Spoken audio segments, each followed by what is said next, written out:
Sejam bem-vindos a mais um episódio do podcast do Manual do Homem Moderno, o seu melhor amigo na internet.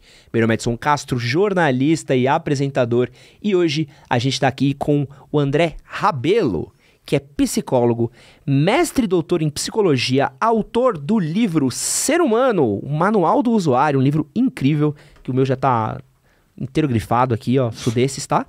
E, além disso, ele é criador do maravilhoso Minutos Psíquicos, um dos maiores e melhores canais aí sobre psicologia na internet brasileira, que eu sou muito fã e tô muito feliz da gente poder estar se conhecendo aqui pessoalmente, já que a gente se conheceu só por live, né? Finalmente.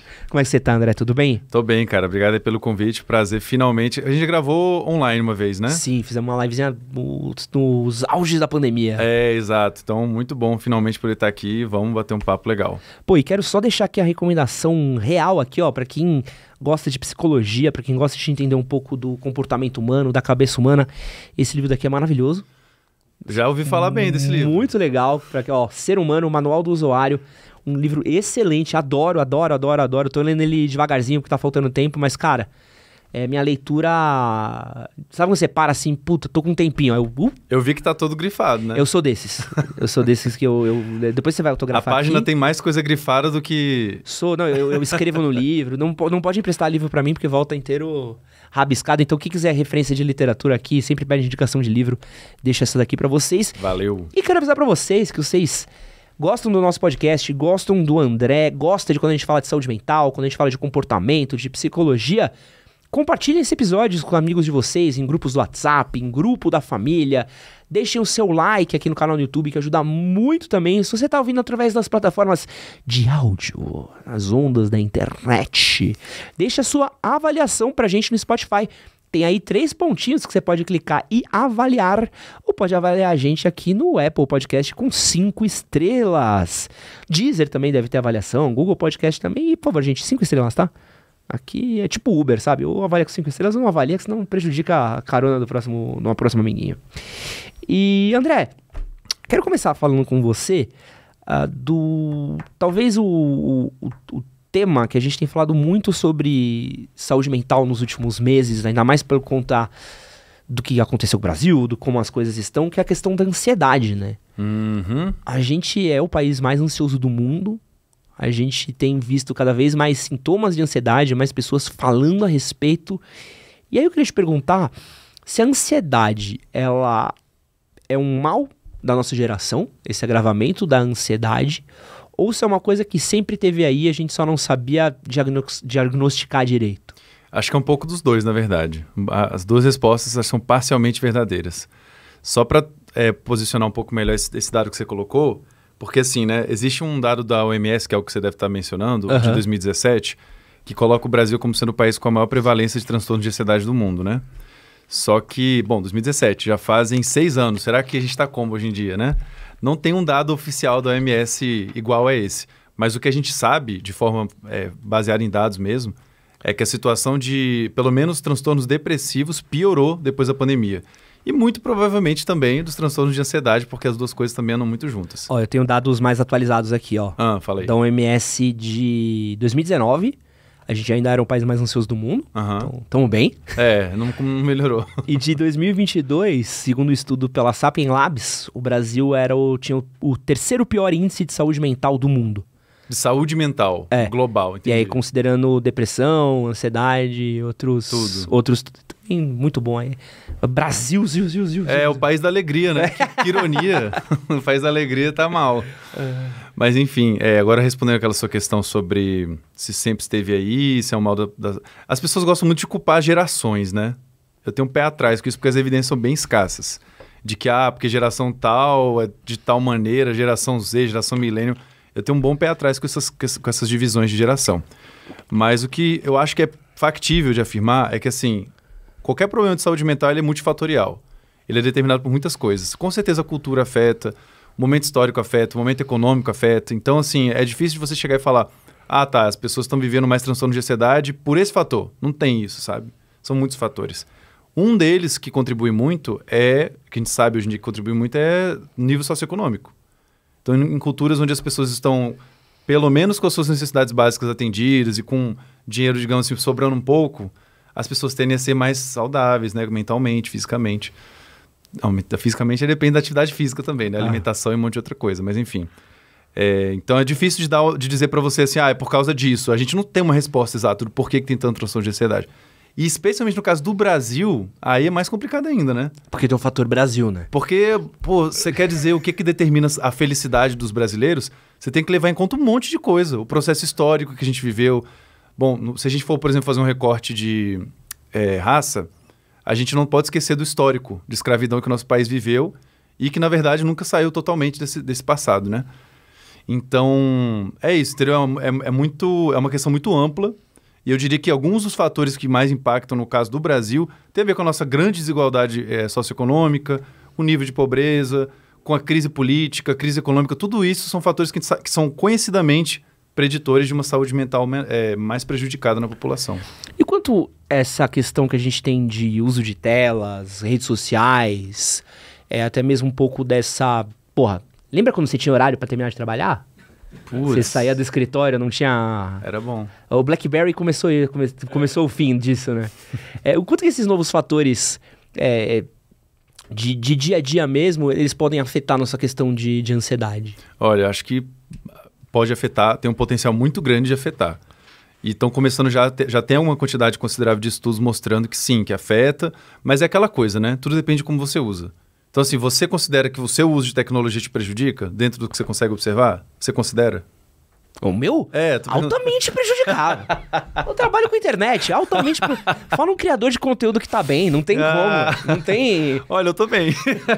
Mas é que você trabalha com isso, você tem... Não, você tá certo. Mas você abre você tá um dia bom, você abre... Deixa eu ver o meu Instagram, tem 15 pessoas te xingando por uns 15 motivos diferentes, abre o comentário do YouTube. É verdade. Até num dia bom você precisa fazer um check de rodar um dado. Não sei se você já jogou RPG. Já. Você precisa rodar um dado de sanidade. De sanidade. Fala, não, esse comentário não me abalou. Vou seguir em frente. Passando o teste de sanidade. Não, é verdade. Então, eu só perguntei de curiosidade mesmo pra saber qual que é a sua relação. Mas assim, pra muita gente vai na mesma linha, mesmo sem ser criador de conteúdo, né? Uhum. E acho que daria pra gente ficar pontuando várias coisas aqui do porquê, né? Um dos que eu acho que afeta muito, especialmente no sentido do quanto que as redes sociais impactam a saúde mental, tem a ver com um processo na psicologia que a gente chama de comparação social. Quando a gente faz uma comparação social, quase sempre o resultado final não é muito satisfatório. Porque, especialmente nas redes sociais, porque nas redes sociais você tem um acesso muito parcial às informações. Na verdade, as pessoas são basicamente, né, via de regra, mostram um recorte muito positivo, tem um viés muito forte, né? De mostrar a parte positiva da vida. E o que é essa comparação social? Eu, olhar o André e falar, pô, aí o André tá de BMW e eu tô de T-Cross. Eu sou horrível. Tipo isso. Você sempre vai levar em conta, né? Você sempre vai conhecer melhor o que está acontecendo na sua vida de uma forma mais completa, tanto a parte boa quanto ruim, do que na vida dos outros. E através das redes sociais, a gente basicamente tem acesso ao que está acontecendo de bom na vida dos outros. Aí, simplificando muito aqui, né? Você comparando uma vida que parece ser só boa com a sua, que você sabe que não é só boa, que na verdade tem uma grande parte que é ruim. O que isso diz sobre você, né? Por que você não tem direito a ser feliz que nem os outros? Então, alguns pensamentos desse tipo podem passar na sua cabeça e te botar para baixo. Sendo que se você soubesse na integralidade, o que está rolando na vida dos outros, que não é muito tão diferente assim do que acontece na sua, no sentido de que tem partes boas e ruins, aí você pelo menos não ficaria nessa situação de se botar um pouco para baixo, de se ver de forma inferior, né? Pô, aproveitar que a gente tá falando de rede social, acho que você é a pessoa para fazer essa pergunta, nem tá na minha pauta, mas é uma coisa que eu queria muito te perguntar. Por que a gente briga tanto em rede social? Porque é muito louco, assim, eu pego uns dias... Sei lá, eu tô no Twitter, assim, de boa. E o Twitter é incrível, né? Porque eu gosto muito do Twitter. Nossa, Twitter. Você gosta? Eu realmente gosto, porque eu realmente vejo coisa boa lá. Ô Edson, uma pergunta rapidinho, assim, qual que é a sua inclinação pro masoquismo, assim? Você tem uma... Você curte, assim, um soco na cara, um tapinha? Pô, é que tem uma galera que eu gosto. Porque eu acho que o Twitter tem o que eu gostava, por exemplo, do Facebook, de pessoas compartilhando e você comentando e tudo mais. Mas o Twitter também tem, assim, uma coisa que é o meu pior lado. Que às vezes eu me olho, assim, eu tô tretando com alguém mesmo, assim, nos comentários. Você se mete nessas tretas? Por uma treta? minúscula causa. Não é que eu me meto, sei lá, eu posto, tipo... Pô, Manchester City ganhou a Premier League, a Champions League, né? Pô, tava torcendo pro Inter. vai se fuder, entra uma merda. Eu falo, merda é teu pai que comeu tua mãe, nasceu você. Aí, tipo, sabe, um segundo depois eu tô, tipo... É claro, né? Melhor resposta pra dar. Não, sabe que você, tipo, não, peraí, cara, por que eu tô tretando com uma pessoa? E tô brincando, assim, mas sabe de você entrar em discussões aleatórias. Por que a gente briga tanto em rede social? Tem alguma explicação? Então, tem algumas teorias e tal, mas assim, eu vou tentar levantar algumas bolas aqui. Se a gente for falar do Twitter, eu acho que muda, por exemplo, de falar do Instagram, muda de falar do TikTok. Mas assim, vamos falar do Twitter especificamente, porque fica um pouco mais fácil de entender o que tá acontecendo lá. Você é forçado a dar uma mensagem muito curta, né? Uhum. Tem um limite muito, muito grande de caracteres. Então, assim, qualquer discussão um pouco mais acalorada, a pessoa já vai... Como ela não tem muito espaço para falar, ela também já vai falar mais direto ao ponto, né? Imagina se a gente tivesse preso a ficar falando de uma forma, assim, de poucos caracteres aqui agora. Pode crer. Ia ser muito limitada a comunicação, né? E aí você tem também essa coisa da polarização, né? Da internet que está maximizando a polarização de várias coisas, política, futebol, tudo, né? Então, assim, eu acho que junta esses fatores, bota um monte de gente que pensa muito diferente para falar de uma forma limitada, não tem muito como dar certo, né? Já não tinha um potencial muito grande. Agora, eu vejo, assim, agora, indo um pouco mais numa dessas teorias aí que eu conheço melhor, alguns pesquisadores falam que nas redes sociais, a gente utiliza as redes sociais não é só para expressar opinião, é para reforçar nossa identidade e para sinalizar para os outros de que grupo a gente faz parte. Então, por exemplo, quando você vai lá e esculhamba o cara que torce pro Barcelona, não, qual time que você falou? Não, por qualquer um. Qualquer um, o cara tá lá, o cara vai fazer uma coisa ali e vai te xaropar, não é só para te ofender, é para reafirmar a autoestima dele, com isso ele vai se sentir um pouco melhor, a identidade dele, desculpa. Isso vai aumentar a autoestima dele e também ele vai sinalizar pros coleguinhas dele que ele faz parte do grupo deles. E aí os coleguinhas vão curtir o comentário dele e aí tem todo um ciclo de reforçamento para você falar assim, não, eu sou desse grupo e tô aqui representando meu grupo. Então tem algumas camadas aí de motivações para fazer essas brigas, né? Uma delas é essa identidade, outra é a própria busca pelo reforçamento social. E, cara, o caso do Twitter eu acho que não tem muita salvação não, porque é uma rede social feita para treta. Eu gosto sempre de falar que tem coisas boas. Então, qual que é a parte boa? Fala aí. Pô, eu conheço muito artista que divulga trabalho em Twitter, então acompanho o trabalho de muito artista. Eu gosto muito de acompanhar os meus desenhistas favoritos, alguns dos meus autores favoritos. Eu sinto que o Instagram, o cara posta uma foto e já era. Ou hoje em dia é um Reels fazendo dancinha e ninguém mais troca ideia. É verdade. E aí, por exemplo, alguns escritores que eu gosto, alguns roteiristas de série, alguns diretores, eu acho que eles são... Pô, o James Gunn no Twitter é bem legal de acompanhar ele, pra quem gosta de coisa nerd. Sim. Então eu gosto de ter, tipo, esse contato com as ideias da pessoa, e por não ser uma rede tanto de foto, você ainda consegue ler, tipo, umas ideias, umas avaliações, algumas threads maravilhosas, assim. Eu tava lendo uma thread muito específico, dos casos de estupro dos soldados americanos na Segunda Guerra Mundial e como isso foi abafado pela imprensa na época. Caramba. Pô, muito específico. Pô, e é uma coisa que não viria parar na minha bolha do Instagram, do Facebook, nem abro há uns 30 anos. Então é uma coisa que eu gosto, porque ainda é um lugar que eu ainda sou atingido por coisas que não são meramente o algoritmo do TikTok ou do Instagram. Ah, não, concordo. Concordo. Mas eu sinto que tem uma questão de redes que é muito particular às vezes, o cara não entende o mecanismo da própria rede social, né? Não. Então você, tipo, posta uma coisa, você postou uma coisa sua, aquilo aparece no celular do cara, e ele acha que é um ataque direto a uma crença dele, a uma ideia dele, a um gosto dele. E às vezes eu vejo alguns replies, alguns comentários, algumas coisas da galera, tipo, olha que merda o que esse maluco tá falando, olha esse bosta dizendo, tipo, caralho, irmão. Sabe, eu só falei que não gostei do filme do Flash. Sabe, eu não ataquei a sua mãe, sabe? É muito fácil de chegar de ter uma escalada rápida de violência, né, na internet. É muito louco, cara. E é uma coisa que você olha e fala assim, cara, você falaria com alguém isso na vida real? Dificilmente, né? Dificilmente as pessoas são tão corajosas assim fora das redes sociais. Até tem uns aí, mas eu acho difícil. Não, é doido. Eu sempre... E é uma coisa meio comum, né? Tipo, você encontra pessoas... Muito. Não sei você. Tem feito uns vídeos polêmicos também no YouTube. Tenho feito vídeos polêmicos. Você já encontrou algum hater na rua? Na rua? Não. Geralmente, assim, a gente é muito privilegiado no canal, porque mesmo falando de temas polêmicos, a gente costuma... Assim, se for olhar comentários, como a galera reage, né? Sempre é muito positivo. A não ser quando a gente pega nas feridas e as pessoas dão uma choradinha lá e tal. Mas, assim, no geral, as pessoas têm uma reação muito boa que a gente faz. Mas é uma coisa que eu olho, assim, cara, pegar o pior mensagem de um hater que eu já peguei no YouTube, cara, nunca ninguém chegou perto de falar aquilo pra mim pessoalmente. Ah, sim. Pois é o que a gente tá falando, né? É muito louco, assim, nem de... No máximo, pô, não concordo com umas coisas suas, mas que legal te ver. E é isso. Aí lá na internet o cara tá lá, te esculhambando, te ameaçando. Porque a sua mãe, né? Invoca a mãe, né? Pô, aí é foda. E seguindo aqui a questão de ansiedade, redes sociais, outra parada que a gente tem conversado bastante é a questão do burnout. Sim. O que é o burnout, André? Por que ele tá tão em voga, assim? Olha, o burnout, de uma forma concisa, ele é um transtorno que envolve esse esgotamento emocional. Inclusive, alguns falam diretamente assim, né? Esgotamento emocional. Então, o indivíduo, geralmente ele ocorre no contexto de trabalho, mas ele não precisa ocorrer no contexto de trabalho. Ele pode ocorrer em qualquer contexto, mas ele é mais conhecido por ocorrer no contexto de trabalho. Então, a pessoa está lá trabalhando, tá muito assim desgastada ou sendo muito explorada, enfim.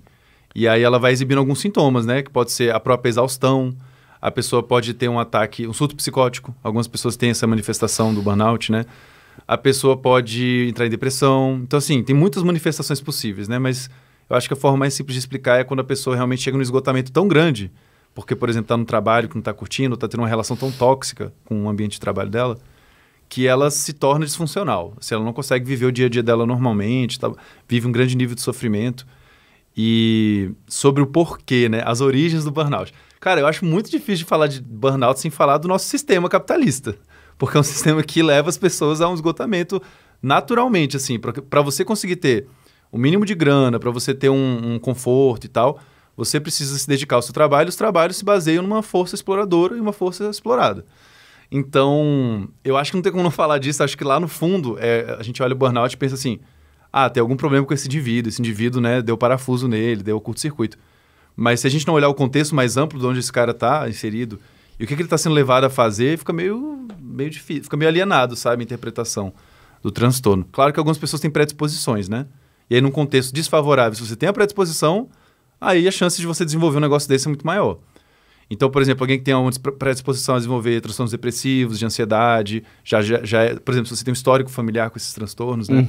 Já aumenta a chance, mas assim, eu acho que o contexto de trabalho, quando ele envolve um ambiente tóxico, quando ele envolve uma remuneração baixa, condições de trabalho precárias, que é uma tendência mundial, né? A precarização do trabalho. Então, assim, eu acho que a tendência é a gente observar cada vez mais a síndrome de burnout se manifestando. Mas tem como? Essa pergunta é difícil, assim, porque eu acho que a gente sempre fala muito do burnout chegando, cuidado com o burnout, mas a partir do momento que chegou, estabeleceu-se, queimou. Buf. Eu tive um princípio de burnout ano passado, foi foda, maravilhoso. Né? Nossa Senhora. Eu parava na frente do computador, chorava. Era isso, eu não conseguia... Tinha que trabalhar e não ia. Não. Eu sabia o que eu tinha que fazer, tinha minha lista, sabia como fazer, eu tinha todas as ferramentas, tempo, ficava aqui. E o seu corpo só puxou o freio de mão e falou, não. Não, falou, daqui a gente não vai. Mas como é que... Mas pelo menos o que minha terapeuta na época falou que era mais um princípio do que algo mais... Que bom, não chegou a se desenvolver completamente. Não, mas a partir do momento que eu burnoutei, queimei, eu vejo que minha produtividade foi de 100 a 0 e não vai... Quais são os processos para conseguir... Tem como reverter isso? Tem. Porque férias, acho que talvez não seja a solução. A solução... Só férias? É uma solução parcial, né? Só para apagar o incêndio no máximo, né? E olhe lá. Mas assim, eu acho que é pedir ajuda. É o básico do básico, pedir ajuda. Pedir ajuda, assim, pode ser várias formas. Você pode pedir ajuda dos seus parentes, dos seus amigos. Você pode informar eles sobre o que está acontecendo. Porque eu não sei se foi o seu caso. Mas muita gente que tem princípio de burnout ou burnout não conta. Esconde das pessoas, né? Até por receio. Se tem como ela esconder, ela esconde. Muitas pessoas escondem. Tem gente que não tem como esconder, né? Por exemplo, se você tem um surto psicótico no meio do seu trabalho, todo mundo vai saber. Mas assim, se for, por exemplo, você que é um cara que trabalha mais em casa, home office, aí é muito mais tranquilo de você conseguir dar um jeito de esconder. Por um tempo, né? Então, assim, pedir ajuda. Pode ser dos seus amigos, pode ser dos parentes, pode ser de um profissional. No final das contas, o ideal é isso, né? Você procurar um profissional de fato. Recomendo começar por um profissional da psicologia. Talvez haja também uma recomendação de você procurar um psiquiatra, porque pode ser um caso de você estar muito, assim, realmente travou, sabe? Tipo, não tá conseguindo nem viver seu dia a dia, não tá conseguindo comer, dormir. Aí o medicamento pode ser, tipo assim, uma medida meio emergencial necessária. Mas, no final das contas, o que a gente observa com as pessoas que têm o burnout e recebem um tratamento adequado é que o que principalmente muda nelas é a maneira como elas lidam com o trabalho. E elas precisam desenvolver uma forma mais saudável de lidar com esse trabalho. Mesmo que tudo leve para outro caminho, para um caminho de lidar de forma não saudável. Do tipo, a gente, criador de conteúdo. Cara, se a gente for olhar pro YouTube, pro Instagram, pro TikTok, o que eles pedem pra gente fazer? Mais. Produz, faz vídeo todo dia. Assim, agora mudou o vídeo, agora tem que ser curto, agora tem que ser rápido, agora tem que ser longo, desculpa. Então, assim, se a gente for fazer o que eles querem mesmo pra crescer, a gente fica muito prejudicado, né? Assim, é difícil de acompanhar esse ritmo. Daí o que se observa quando as pessoas melhoram e tal, né? Quando elas conseguem se recuperar minimamente, é que elas aprendem a lidar de uma forma mais saudável, que eu acredito que tenha sido o que aconteceu com você. Alguma mudança tem que ocorrer, porque senão você vai manter aquele ciclo, né? Você recupera, tranquilo. Eu tô falando isso porque algumas pessoas melhoram.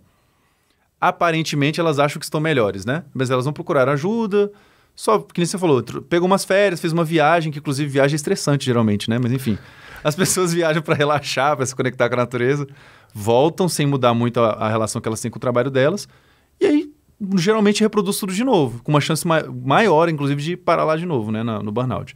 Então, eu recomendaria procurar ajuda e, assim, fazendo tudo direitinho, você vai ter que mudar, no mínimo, como você enxerga o seu trabalho e como você o vivencia. É foda, né? Porque às vezes tem que trocar o pneu com o carro andando, né? Ainda mais quando você é funcionário. Dá pra parar tudo. Não é tipo, vou parar tudo aqui, buscar ajuda. Só que é a única fonte de sustento da tua casa, da tua família, das tuas contas. Então quase um... Qual que é o nome? Um paradigma? Um paradoxo? Paradoxo, acho que é mais um paradoxo, né? Seu trabalho tá te deixando doente, mas se você não trabalhar, aí sim você vai ficar doente. Aí você não vai ter nem como comer, aí você vai ficar mais grave. É ruim, né, ter que trocar o carro andando. É bem essa metáfora é boa pra explicar o que a pessoa tem que fazer. Mas assim, se você procurar um profissional bom, assim, o que eu tô falando agora é pra dar uma motivada, né, em quem estiver vivendo algo assim, de uma forma relativamente rápida você pode voltar a ficar funcional. Quando eu falo ficar funcional, eu quero dizer assim, viver o seu dia a dia, fazer o que você precisa fazer de obrigatório no seu trabalho, dormir relativamente bem, porque uma coisa vai desestabilizando a outra na sua vida. O trabalho não tá bom, aí o seu sono começa a ficar ruim, como você não dorme bem, seu trabalho fica pior, sua alimentação vai junto, aí, sabe? É um ciclo assim que vai se retroalimentando. Então, se alguma dessas coisas você conseguir intervir bem, e eu recomendo ajuda profissional dentro do possível, aí acontece também um pouco do contrário. Uma coisa, por exemplo, se você começa a dormir melhor, tudo fica mais fácil. Não sei se você tem essa experiência, mas pra mim demais. É radical a diferença de uma noite bem dormida e uma noite não dormida, né? Isso é demais. Mas dormir, né? Que trampo. É difícil, né? Devia ser natural, mas alguma coisa está atrapalhando. A gente perdeu, né, essa conexão com o sono. Eu não sei quando. Eu tava brisando nisso ontem, assim. Eu tava pensando na pauta pra você. E aí é difícil, né? Por que eu vou falar com o André? Com o André fala uma par de coisa, né? Mas sono é um ótimo assunto. Então, e aí eu tava pensando um monte de coisa, e aí eu tava lembrando de um fator que eu acho que você... Você tem quantos anos? Eu tenho 33. Perfeito, você vai saber disso. Novela das 8. Eu via. Lembra que a novela das 8 antes começava... Começa tarde, né? Às 8. É verdade. A novela começava literalmente às 8. É verdade. Dava 9 horas, eu lembro que terminava a novela das 8, umas 9 e pouco, aí você tinha, sei lá, tela quente. E aí, eu lembro quando eu era mais novo, que, tipo, eu tinha que dormir no meio da tela quente. Tanto que eu assisti o finalzinho da tela quente na cama, porque eu assistia eu acordava às 6 da manhã pra ir pra escola, e minha família também inteira, tal. Então, 10 horas da noite, a casa já tava desligada, luz apagada, indo dormir e tudo mais. Aqui na frente da minha casa tem 3 prédios que dá pra ver do meu quintal, né? Cara, tem dia que eu tô, sei lá, 11h30 da noite... Ontem eu tava 11h30 da noite tomando ar, jogando bolinha pro meu cachorro. Cara, todas as luzes acesas, assim. Se você olhasse e falasse assim, parece 7 da noite. Parece que tá... E se olhar pra ver a própria novela das 8, virou novela das 9. Esticou mais. Quem acompanhava o BBB, lembra o BBB? BBB terminava 00:30. Nossa, hoje em dia, né? É um bagulho absurdo. Então, a gente tá dormindo mais tarde, né? A gente... perdeu um pouco a conexão com esse ciclo circadiano, com horários, com sonos. Quais são os efeitos dessa mudança na nossa rotina de sono, velho? Cara, tendem a ser ruins mesmo, porque que nem você falou, o ciclo circadiano, ele é um ritmo natural de vários organismos, não só do ser humano, que regula o ciclo vigília-sono, né? Então, assim, vai chegando o fim de tarde, Se você teve exposição solar, exposição à luz ao longo do dia, vai chegando no fim de tarde, o seu corpo naturalmente, claro, né, tem alguma variação individual, mas no geral, o corpo das pessoas vai se preparando para adormecer. Se você não adormece nesse momento, inclusive eu já descobri que esse é o meu grande problema. Eu às vezes tenho insônia, né? Eu já tive, ao longo da vida, eu tive sempre problema com insônia. Mas não é que eu não tenho sono, é que eu tenho sono numa hora que não dá para ter sono, que é tipo 7 horas da noite, 8 horas da noite. Como é que quem dorme 8 horas da noite? Quem tem vida social? É verdade. Não dá, né? Então, assim, ao longo da vida eu me acostumei a não me importar com o sono, a driblar o sono. E aí o problema é que depois é muito mais difícil para pegar no sono. Aí, assim, sobre quanto que isso afeta, né? Eu li um livro, faz cerca de 2 anos, chamado Por que Nós Dormimos. Muito bom, recomendo. Tô falando ele para já recomendar para quem se interessa pelo assunto, né? Por que Nós Dormimos. Do William Walker, alguma coisa Walker. E aí, ele comenta bastante dessas mudanças, né? E a tendência da gente cada vez mais passar tempo trabalhando.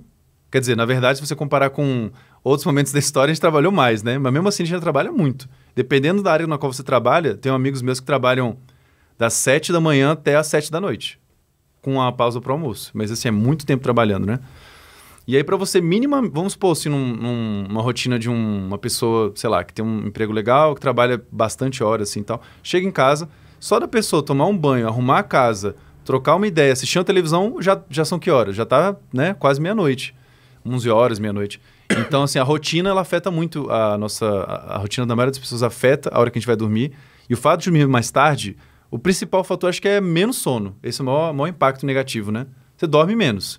Se você tem uma vida com a maioria das pessoas que tem que acordar cedo para trabalhar ou algo assim, então não é que quando você chega mais tarde para dormir, você só vai dormir menos. E dormir menos, assim, Ed, eu não sei se eu começo a falar a lista aqui de prejuízos que traz para sua vida dormir mal, mas é uma lista enorme, sabe? Aumenta a sua chance de desenvolver sintomas depressivos, de ansiedade, te deixa mais estressado, te deixa mais irritado. Então, assim, isso tudo causa prejuízos por sua vez, né? Então, cara, a pior coisa que pode fazer na sua vida é ter um sono muito irregular e muito curto. Para algumas pessoas, dormir menos não é tão prejudicial assim, então depende de cada indivíduo. Mas, na média, dormir menos de 8 horas costuma ser uma coisa ruim para a maioria das pessoas. Como é que anda o seu sono? Pô, meu... Tá bom? Tava bem. Tava bem até um mês atrás. Até um mês atrás tava bem. Não, é que eu tô passando por um carrossel de emoções. Sei. E aí o sono foi a primeira coisa que foi. Putz, é normal. Foi embora, assim. Pô, esses dias eu consegui acordar bizarro, 7 da manhã. Eu fui dormir... Naturalmente? Não, eu fui dormir 2h30. Caraca. 7 da manhã eu tava acordado, porque eu não conseguia mais dormir. Ah, nem precisava estar acordado. E aí foi o rolê... Aí eu falei, foi minha ansiedade que me acordou hoje. Aí não tinha o que eu fizesse que eu conseguisse voltar a dormir. E aí eu sei que minha ansiedade, a primeira coisa que é ou a alimentação ou é o sono. São as duas coisas que já bate no rolê. Normal. E aí eu tenho que ficar lutando. Não, preciso dormir, preciso resolver isso, preciso fazer não sei o quê. Sim.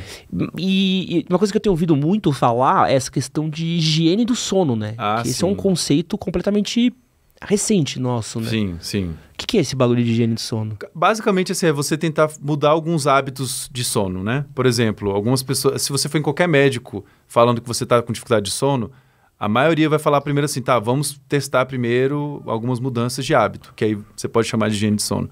Mas basicamente, por exemplo, você garantir que você está dormindo num ambiente que é favorável para dormir, por exemplo, um ambiente mais escuro, com uma temperatura agradável, sem muito barulho, né? Aquelas coisas bem assim, senso comum mesmo.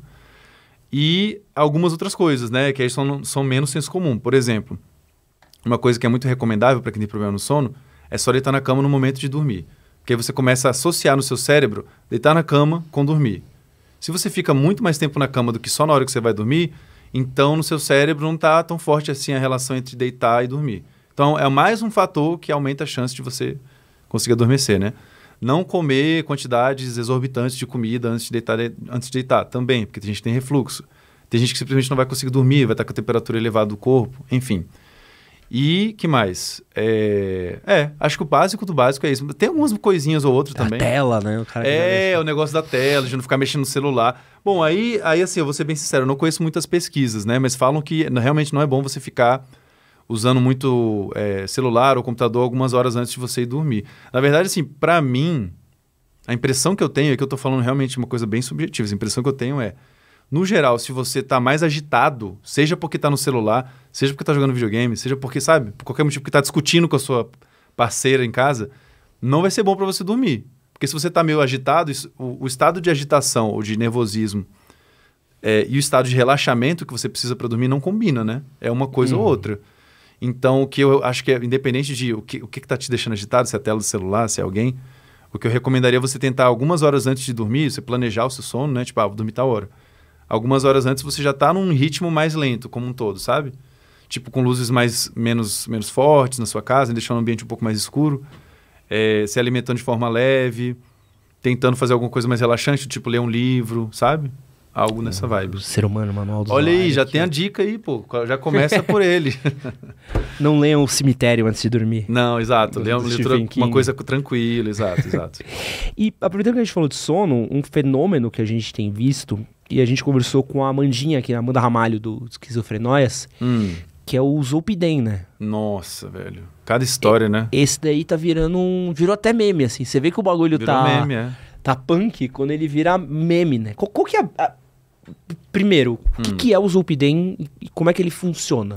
Tá, então ele é um medicamento que alguns médicos recomendam para sono. E tem alguns médicos que não recomendam também, inclusive. Então, assim, existe uma certa controvérsia a respeito desse medicamento, porque muitas vezes você poderia utilizar um outro medicamento que não teria os colaterais que ele tem. E ele virou meme, né, que você está falando, porque alguns dos colaterais são tipo assim, por exemplo, tem gente que... Eu já vi várias histórias assim, se você procurar no Twitter, tem várias também. Que é tipo, a pessoa tomou o Zolpidem para ir dormir, ficou muito sonolenta, mas não chegou a adormecer de fato. E aí, só que o cérebro dela já tá apagando, sabe? Já tá entrando num estado assim meio que de sono. Então a pessoa faz coisas das quais ela não lembra, faz coisas do tipo assim, uma coisa que virou meme, né? Compras. Tipo, a pessoa tá lá assim, já meio que quase chapando, assim, mas não percebe que tá quase com sono, né? Quer dizer, que tá quase adormecendo. E aí vai lá e faz uma compra uma viagem, compra passagem pra não sei aonde, faz uma compra cabulosa, assim, na Shopee, sei lá. E aí, não só isso, né? Como a pessoa pode sair andando por aí, se machucar e tal. Tem alguns casos aí que já foram registrados. Então, assim, ele deixa a pessoa no estado meio zumbi, assim, sabe? Algumas pessoas têm essa reação. Para muitas pessoas, só deixa com sono, a pessoa dorme, beleza. Mas tem esse risco. Então, é meio assim, a controvérsia sobre esse medicamento. E pelo que eu entendi até agora, geralmente tem algumas opções mais interessantes que o Zolpidem para as pessoas, sabe? Embora tenha que ver como cada medicamento reage a cada pessoa, né? Em cada organismo. E tem a questão do vício, né? Tem, Isso aí é de qualquer medicamento para dormir, na verdade. Não só do Zolpidem. Porque pensa bem, você tem dificuldade para dormir às vezes, né? Você estava comentando. Sim. Mas nunca toma um remédio. Não, pois é, eu também nunca tomei. Ainda não tomei. Mas assim... Você começa a tomar, aí você dorme bem. Aí você, sei lá, passa um tempo tomando e dormindo bem. Olha que maravilha, imagina. Você poder escolher a hora que você vai dormir. Para quem tem dificuldade para dormir, isso é o sonho, né? Mas beleza, aí você vai, começa a tomar e, pô, geralmente, assim, a princípio, a maioria dos medicamentos para dormir você toma por um tempo, mas não é para você ficar tomando o resto da vida. E aí você uma hora vai ter que fazer o famoso desmame, né? Que é você diminuindo e depois, eventualmente, a meta é parar de tomar o remédio. Só que aí vai que você vai parando de tomar o e o problema é que o sono volta. Aí você vai querer voltar, né? E você vai falar com o médico, né? Olha, voltou a ter o problema e tal. Ah, tá, então vamos fazer de novo. Cara, e aí a chance de você se viciar não é tipo que nem você se viciar por heroína, não é pelo prazer, não é tipo o seu cérebro tá cheio de dopamina, mas é uma coisa mais assim, de uma dependência de tipo, eu quero dormir bem, eu sei que se eu tomar o remédio vai ajudar, então eu acabo procurando ele com maior frequência, mais do que devia. Eu tenho um caso muito próximo a mim, de uma pessoa que tá virou uma questão na vida dela, o Zolpidem, assim. Do tipo, você manda mensagem 9 da manhã, um horário que a pessoa precisaria estar funcional, 10 da manhã, a pessoa responde 4 da tarde. Acordei agora. Caracas, entendi. E desregulou o sono dela, cabuloso. Não, porra, desregulou, e aí é Zolpidem em cima de Zolpidem...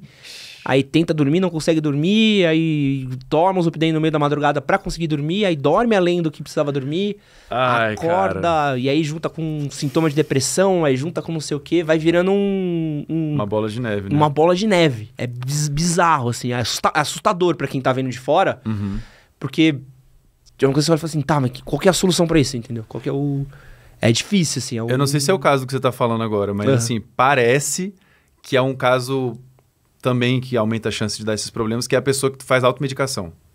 Pode muito ser. É porque assim, eu vou explicar melhor esse negócio de automedicação. É porque tem gente que faz automedicação full, que a pessoa não teve nenhuma indicação, arranjou o remédio e tomou, beleza. Agora tem a pessoa que recebeu uma indicação e o médico fala assim, ó, você tem que tomar tal quantidade com tal frequência. E a pessoa não obedece isso. Que nem você falou, a pessoa às vezes está de madrugada com sono e toma mais do que já tinha tomado para realmente dormir. Só que aí, cara, esses remédios, eles modificam a química do cérebro de um jeito que não é tão previsível assim, sabe? Do tipo, vou tomar aqui, aí eu consigo dormir e eu sei o que vai acontecer depois. Não, pode ser que tenha um efeito colateral pior, melhor. Pode ser que aconteça alguma coisa ruim. Você pode ter um surto psicótico, você pode ter sintomas de ansiedade acentuados.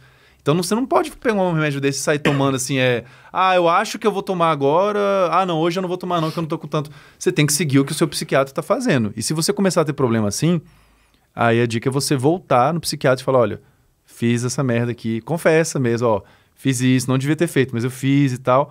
E aí ele vai tentar te ajudar a regularizar a situação. E aí, quando a gente tá falando de remédio, tudo bem, o Zolpidem é uma coisa muito específica, né? Muito não, tá muito popular, Tá muito popular. Outro que eu vejo que tá muito popular também é Rivotril. Sim. E o Rivotril entrou num ponto que é muito louco. Que é da galera se dar Rivotril. Eu Isso conheço muito louco. vários relatos disso. Muito louco, assim, de até meus amigos, sabe? Você tá falando, tomei assim, assado. Fala, pô, mano, eu tenho um remédio que você quer?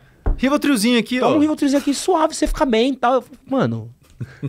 Banalizou, né, cara? Banalizou. Por que a gente teve... A gente virou meio Estados Unidos nesse rolê de banalizar remédio, brother? Olha, a gente tá consumindo uma quantidade de remédios muito grande, né? Isso aí é bem documentado. E a gente fez um vídeo lá no canal sobre Rivotril. Eu me lembro que uma informação, assim, que não sei se... Agora eu não tenho certeza se apareceu no vídeo.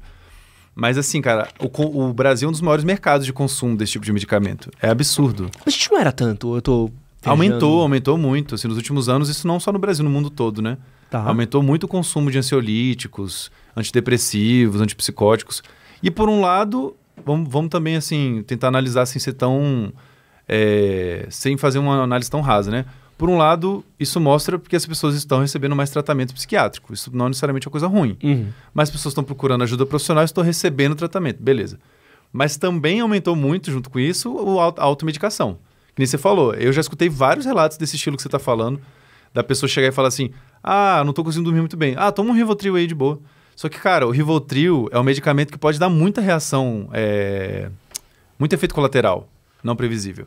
Então, é um medicamento que não se deve consumir assim, a pessoa decidiu, o seu amigo te indicou, eu vou tomar aqui para dormir ou para relaxar. É muito usado para insônia, o Rivotril, né? Mas também para controlar a ansiedade. E aí, o que eu recomendaria para as pessoas é não fazer isso, velho, porque pode dar muito ruim. Se vocês forem lá no vídeo, né, do canal Rivotril, só botar assim no YouTube, Rivotril Minutos Psíquicos, tá lá. Vai na seção de comentários. Aí tem uma galera falando, fui tomar esse negócio, deu ruim pra caramba, tive surto psicótico, não consegui dormir por 3 dias. Uau! Então, assim, não é previsível o efeito que essa substância vai ter no seu organismo. Só dá pra saber o efeito de uma substância no seu organismo se você consumir. Então, assim, melhor ser precavido. Geralmente o psiquiatra ele vai começar de uma forma muito suave, o mais suave possível, e vai regularizando ali para ver se precisa aumentar a dose, precisa diminuir e tal. Por conta própria é muito arriscado brincar de ficar tomando essas paradas, velho. Não recomendaria. Não, eu vi no... coisa mais específica do mundo. Você sabe o que é um Haluca? Haluca, não. Muito bom. Você vê que é um homem de bem. Que é um cara que tá gastando bem o tempo dele, ao contrário de mim. O que é isso? É um caso bizarro que tava rolando na internet aí. E aí eu tava acompanhando lá, e aí tem um momento do maravilhoso Jean Linguiça, não sei se você conhece também. E tem até um comentário que eu vi assim no meio da troca, e eu só acompanhei isso, Brasil, antes que vocês me julguem, porque eu assisto o Orochinha, tá? Então é meu jeito de... Não, pode ser. Pode ser. Mas Haluca é um criador de conteúdo famoso na internet, que entrou numa treta com esse Jean Linguiça lá. E aí tem uma troca de mensagens dele que vazou e tal. E a troca de mensagens é tipo, eu tomei assim assado, e a mensagem é, vem aqui na minha casa que eu pego um Rivotril da minha mãe e te dou. Putz. E aí tava todo mundo tão preocupado com a treta que eu só olhei e falei, caraca, literalmente, é uma banalização aí na frente de todo mundo. Descarado, né? E ninguém falou nada, né, disso, desse ponto, né? A galera falou mais do resto. Falou mais do resto da treta. E é louco, né? Porque ao mesmo tempo que a gente tem um preconceito do tratamento psiquiátrico, né? Existe toda uma questão do, pô, não vou tomar remédio porque eu não sou louco, pô, eu não preciso, tudo mais. Ao mesmo tempo, a gente tem esse abuso, né, de questão de Rivotril, Zolpidem, e a gente precisa viver numa balança, né? Porque parece uma questão muito complexa, né? O quanto que a gente tá medicando nossos filhos com remédio que talvez seja sintomas de infância, né? Tipo Venvanse. A mãe que só quer que a criança pare de ser agitada. A mãe que só quer que a criança pare de ser criança, né? Que a criança é agitada. Ou não, é um quadro, realmente é um problema que precisava ser tratado, né? Esse é um paradoxo difícil de lidar, né? Muito, muito. E assim, muita gente... Assim, eu vejo da seguinte forma, essa questão do TDAH... Acho que você está se referindo muito à questão do TDAH, né? Porque tem... É que é muito... eu dei aula para criança de teatro. As pessoas não sabem disso, mas eu dei aula. Acho que a Débora descobriu agora. Eu dei aula para crianças, acho que por uns 4, 5 anos, assim. Foi bastante tempo. Principalmente quando eu era mais novo. E criança é criança. Criança é bicho. Pô, criança é agitada por si só. Pô, não sei como é que você controla meus filhos são tão agitados em casa, aqui com você obedece. Eu falo, não, seus filhos, são crianças, estão brincando, aqui a gente só tem uma série de regras. Não, porque eu tô levando no psicólogo pra ver se eu dou uma coisa pra acalmar. E aí você vê um pouco disso, assim. Mas também tem a questão do TDAH, tem um monte disso, né? A gente tenta... Porque ao mesmo tempo que, porra, é difícil de demonizar remédio, porque eu tenho amigos que conseguiram cuidar de ansiedade, depressão por causa de remédio, ao mesmo tempo virou uma muleta nossa, né? Como é que eu... Total. Como é que eu resolvo? Não consigo dormir, Zolpidem. Pá! Tô ansioso, vou resolver meu relacionamento merda com minha namorada? Não, vou tomar remédio. Pá! Vou encher a cara. Sabe, virou o saia da prisão, virou a nossa carta bônus, né? Exato. Deu ruim, aperta o botão de ejetar. Mas só para fazer uma ponderação sobre o do TDAH, né? De fato, existe um excesso. De qualquer forma, assim, existe um excesso. Isso é uma coisa que tem sido discutida na psicologia. Por outro lado, também, como você falou, não dá pra gente demonizar medicamento, porque medicamento salva vidas. Eu falo salva vidas não só porque a pessoa tem uma doença crônica ou câncer. Se você garante que uma pessoa consegue retomar a sua saúde mental, a sua autonomia, cara, isso salva vidas, de verdade. Então, assim, crianças, né? Realmente, crianças são muito agitadas. Não tenho o que falar sobre isso. Mas existem níveis. Existe um nível que é o da maioria, e para você chegar a um diagnóstico TDAH, por exemplo, você já espera que a pessoa destoe do padrão geral, né? Em termos de impulsividade, da capacidade de se focar e tal. Então, é importante que haja o diagnóstico, é importante que haja o tratamento, mas também é importante que isso seja bem feito. E os pais, às vezes, que nem você falou, eles só querem dar uma dopada no filho deles para não encher o saco. Aí realmente é perigoso, né? Ficar dopando uma criança que não precisa daquele medicamento para ela ser mais calma, na verdade, para ela não ser a criança que ela seria normalmente, que é o que a maioria... Tipo assim, a criança é uma criança normal, não tem TDAH, e está sendo medicada para ficar só dopada, aí não é bom, óbvio. Mas os casos que realmente são diagnosticáveis como TDAH, esses daí deveriam realmente receber. Assim, eu não estou falando deveriam porque depende de cada caso, né? Mas, no geral, os medicamentos ajudam muito essas crianças. Tem meu professor de jiu-jitsu fala muito disso, assim, de alunos dele, crianças, né, que... Chegavam lá os pais falando, estão pensando em dar remédio, tô pensando em fazer o quê? Você botou a criança no esporte. Já ajuda muito. Nossa, meu filho melhorou tanto. Porra, você tinha um...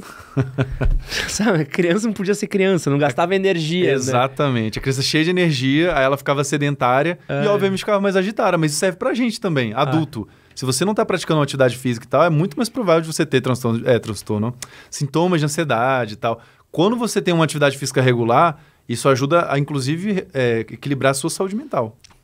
Eu queria fazer uma pergunta pra você, que é uma questão mais comportamental, assim. Tá. A gente teve uma mudança de comportamento, de formação muito grande. Eu sei que você não gosta de falar de geração. Não, vai lá, fala aí. Mas você vai entender o meu ponto. Tá. A gente tinha, sei lá, até os anos 2000, mais ou menos, a gente tinha um limite de informação, vamos supor assim, um teto. Sim. Do que você conseguia... consumir de informação. Porque você tava consumindo a TV, você podia, sei lá, ver TV e ler jornal ao mesmo tempo. E mesmo assim o jornal uma hora acabava e a programação da TV acabava. Lembra quando acabava a programação da TV? De madrugada. De madrugada. Acabava. As pessoas não sabem, mas chegava um momento que a TV ficava fora do ar. Você não tinha o que ver. Eu lembro de férias minhas que eu ficava acordado até tarde e falei assim, não tem mais nada. Só te interromper rapidinho. É tipo o Instagram, né? Que antes, acabava uma hora as publicações. Agora é infinito. E a gente cresceu nesse contexto do... nossa formação foi, preciso estudar. Então você tinha um ambiente mais controlado, menos informação, menos coisa rolando. E eu sempre lembro desse vídeo dessa criança que me pegou muito, que é um pouco, eu sempre associo com as crianças mais novas hoje, que é um menino ele tá com uma tablet jogando um joguinho e ao mesmo tempo ele tá vendo um TikTok. Nossa. E ele tá tipo... tá fazendo cara, você vê que ele tá fazendo as duas coisas literalmente ao mesmo tempo, assim. E isso já vem desde criança, né? Isso já vem desde muito novo. Pô, você vai... Eu desafio aqui qualquer pessoa a entrar num restaurante que tenha crianças. No Outback sempre tem isso. E achar uma mesa de família que não tenha um iPad tocando um filme. Uma galinha pintadinha, um pocoyo. O quanto que esse novo padrão que a gente tá gerando, ele pode afetar a formação dessas crianças, assim? É uma pergunta muito interessante. Tem já algumas pesquisas sendo feitas sobre isso. Eu acho que ainda não tem um consenso completo, sabe, de quais são os efeitos. Mas já tem alguns estudos, por exemplo, que falam do déficit de atenção aumentado por conta do Google, né? Tem algumas pesquisas assim que falam que a concentração está reduzindo, a memória está sendo prejudicada. Mas até onde eu sei, isso ainda não é uma coisa consensual. Tem estudos que mostram que tem sim efeitos, tem estudos que mostram que não é tão impactante, ou que o efeito é muito restrito, não é generalizado, como as pessoas falam.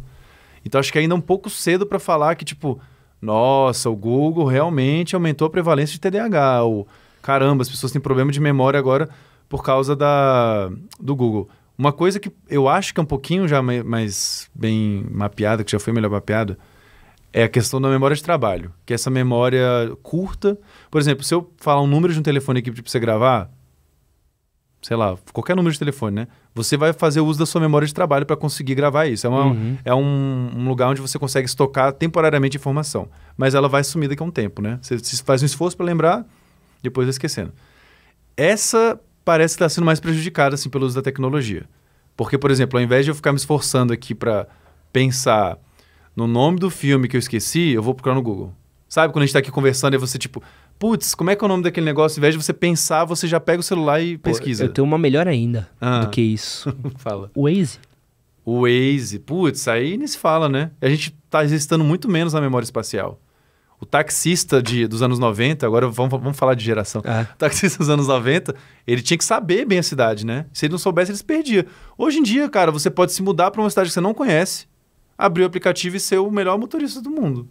Chega nos lugares de boa. Porque a minha pira, que eu fico pensando nisso, é que isso desenvolve uma série de habilidades nossas que acho que são importantes. Eu lembro, meu pai, por exemplo, me levava no centro de São Paulo pra gente passear e ele falava, pra onde é a Liberdade? E aí eu tinha que saber, apontar, tipo, o bairro da Liberdade, o Banespa tá aqui, o Liberdade é pra lá. Pra onde é a República? Pra lá.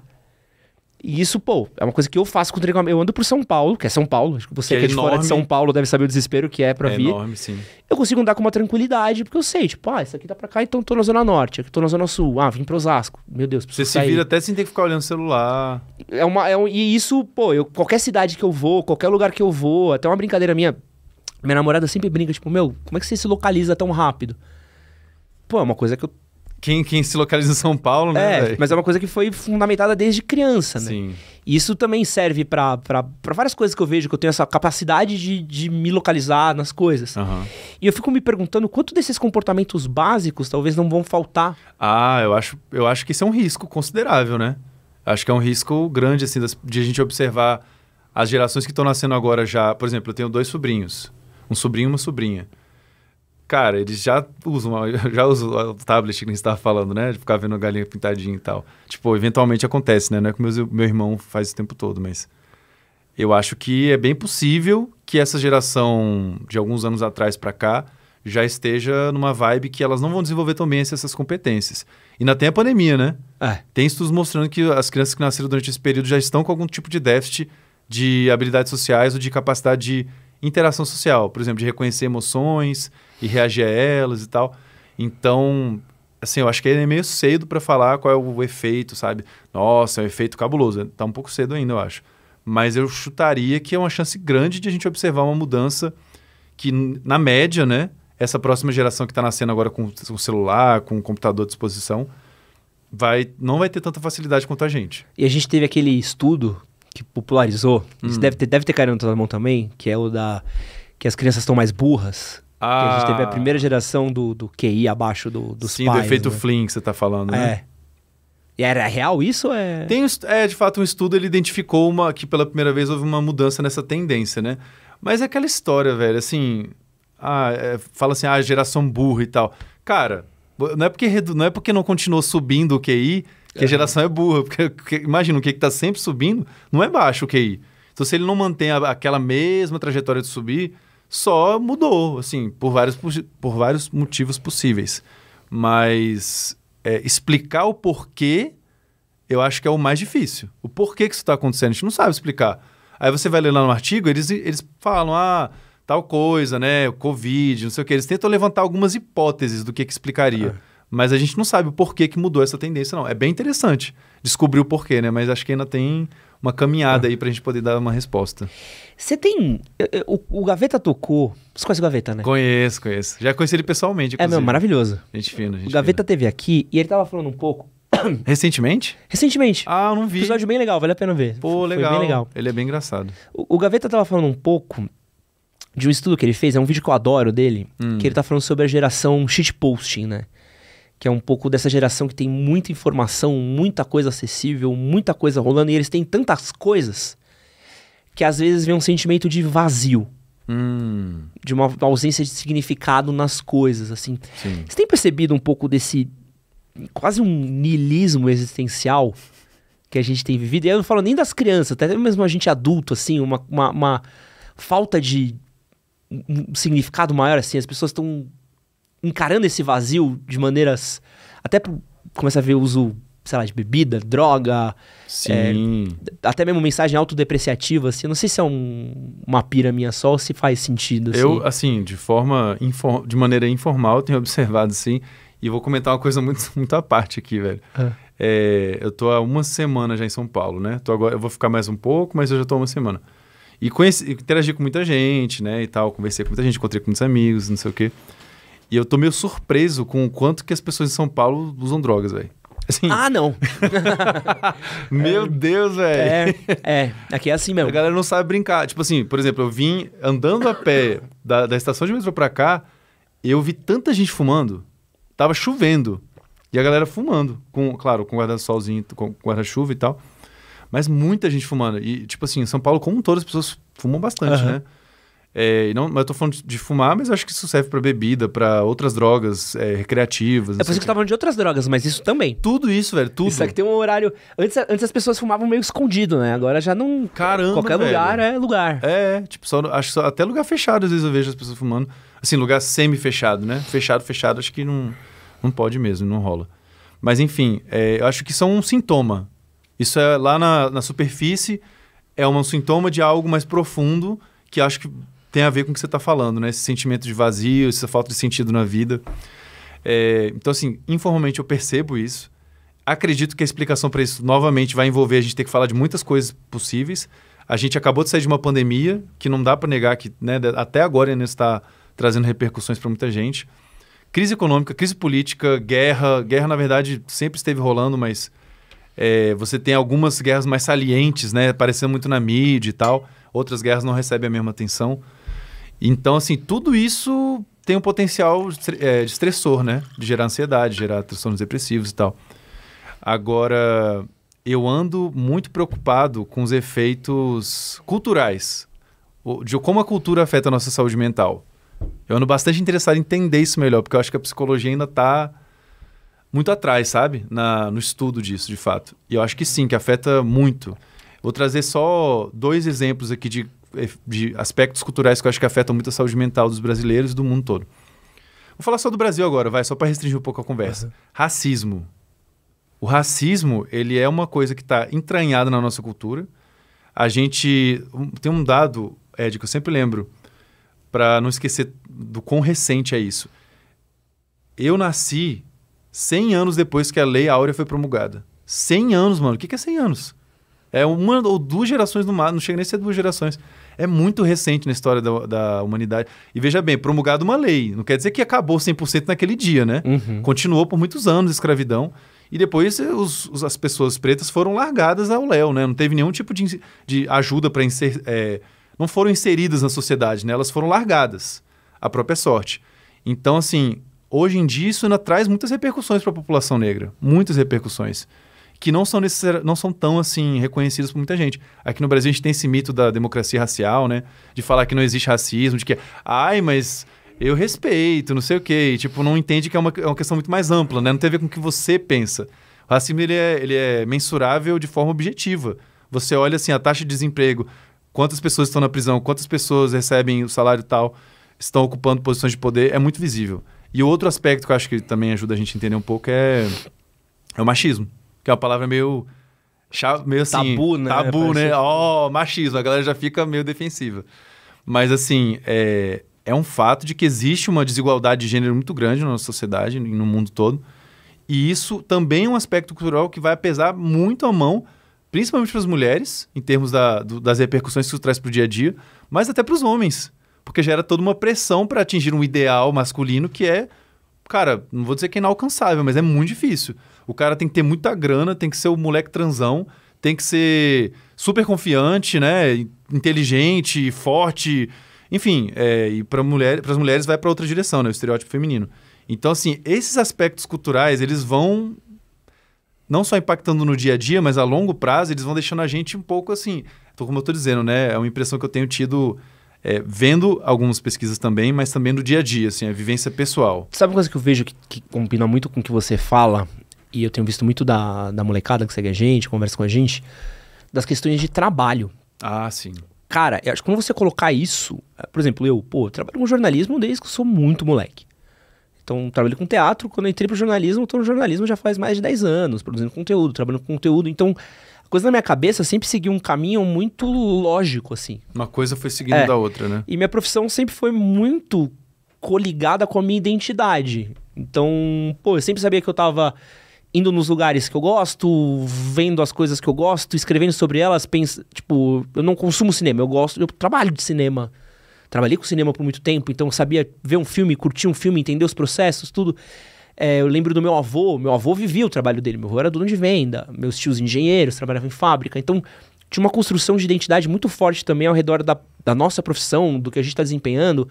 É uma questão de segurança, eu tenho esse emprego amanhã, isso vai funcionar. E aí quando você entra na questão da uberização dos trabalhos, dos postos de trabalho, cara... Desculpa, quem fala que o Uber, o iFood é carreira, não é carreira. É bico. É o que tem pra hoje. É bico. Você não desenvolve um set de skills trabalhando com Uber ou com iFood. Você não tem promoção. Você não tem ascensão dentro do emprego. Não é que você vai ser promovido lá dentro. Você não tem perspectiva.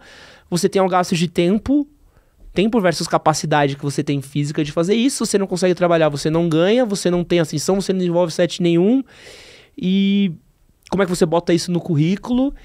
E bota isso na existência da pessoa. A pessoa tem uma plena intenção disso. E é um pouco do que eu acho que constrói esse vazio. Ah, com certeza, concordo. Entendeu? É um vazio. Tipo, o que você é? Tipo, cara, eu acordo, trabalho, volto. E, mano, é isso, entendeu? Não tem uma... Bem que eu acho que amar o trabalho é um... uma romantização. É uma romantização, né? Meio bosta.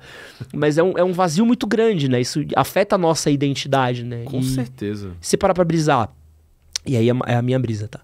O quanto que... eu gosto muito de usar o exemplo do Schumacher. Schumacher vem de quê? Shoemaker. Era o sapateiro. Você pegar pra pensar que a nossa identidade era muito ligada ao passar dos séculos, que o nosso sobrenome era a nossa profissão, né? Então, a atividade que a gente desempenha, é a nossa habilidade, a nossa capacidade que a gente é reconhecido. A partir do momento que a gente começa a também perder um pouco disso, a gente começa a perder um pouco do nosso ancoramento social, né? O que eu sou para a sociedade? Eu sou uma máquina, eu sou o que vai ali, entrega isso. E já tem um drone que tá fazendo isso por mim e acabou, entendeu? E aí, o que eu vou fazer depois, né?